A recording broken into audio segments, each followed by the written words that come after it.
2025 SLST 9, 10, 11, 12 new update রয়েছে এই ভিডিওতে। ভিডিওটা মন দিয়ে দেখো, আশা করি অনেক প্রশ্ন উত্তর পেয়ে যাবে। এই মুহূর্তে কতগুলি গুরুত্বপূর্ণ আপডেট দেবো, প্লিজ তোমরা ভিডিওটা মন দিয়ে দেখো। যা খবর পাওয়া যাচ্ছে, কাউন্সেলিং শুরু হবে ফেব্রুয়ারি মাসে 24 থেকে 25 ফেব্রুয়ারি।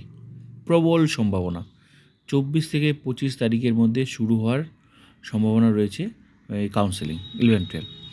আর নোটিশ তোমরা আজ অথবা কাল যে কোনো দিন, মানে যে কোনো মুহূর্তে তোমরা পেয়ে যেতে পারো, আজ অথবা কাল প্রবল সম্ভাবনা রয়েছে।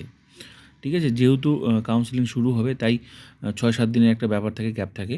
তো আজ অথবা কাল তোমরা মানে পাওয়ার সম্ভাবনা রয়েছে কাউন্সেলিং নোটিশ। সাথে তোমরা intimation letter, vacancy list, everything তোমরা পেয়ে যাবে।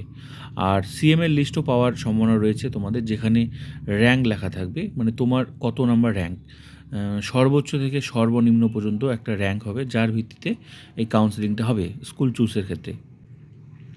তো যা খবর শোনা যাচ্ছে সেটা কিন্তু তোমার কি বলে, যেভাবে তোমাদের ভেরিফিকেশন হয়েছিল যে প্রথম সাবজেক্ট তোমার বাংলা, ইংরেজি, তারপর এইভাবে বাকি সাবজেক্টগুলো যেমন ধাপে ধাপে হয়েছে, ঠিক সেরকমই কিন্তু হওয়ার সম্ভাবনা রয়েছে এই তোমার কাউন্সেলিং।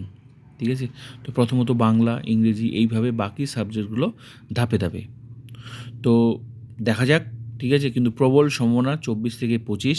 আর নোটিশ তোমরা আজ অথবা কাল প্রবল সম্ভাবনা রয়েছে। হ্যাঁ, আর স্কুল লিস্ট যখন দেবে তোমরা অবশ্যই কিন্তু ডাউনলোড করে নেবে। ডাউনলোড করে নিয়ে নিজেরা অন্তত, মানে বেশি যদি নাও পারো, মিনিমাম যার যেমন র্যাঙ্ক সেভাবে তো স্কুলগুলো বাছাই করবে। বাড়িতে 1 নাম্বার, 2 নাম্বার, 3 নাম্বার এরকম করে মানে 1 নাম্বার যদি মানে 1 নাম্বার তোমার পছন্দের তালিকা, 2 নাম্বার পছন্দ, এরকম করে একটা তালিকা বানাবে। কারণ তোমার সামনে যারা র্যাঙ্ক আছে তারা যদি নিয়ে নেয়, তাহলে তোমার সেই স্কুলগুলো থেকে মোটামুটি 50-60টা বা 100টা যদি তুমি তোমার তালিকাতে রাখো, তো তোমার সামনে যতজন আছে, তো সবগুলো স্কুল নাও নিতে পারে তোমার তালিকা থেকে।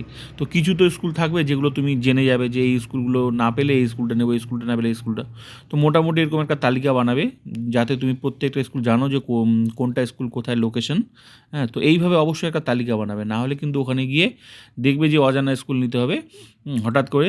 তো এমন দূরে চলে যাবে যে বাড়ির থেকে তো প্রচুর দূরে।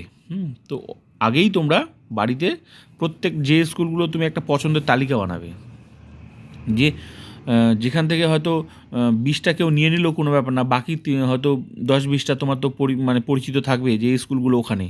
এইভাবে যাতে তোমরা একটা তালিকা বানাতে পারো, সুবিধা হবে তোমাদেরই, না হলে কিন্তু অসুবিধা হবে।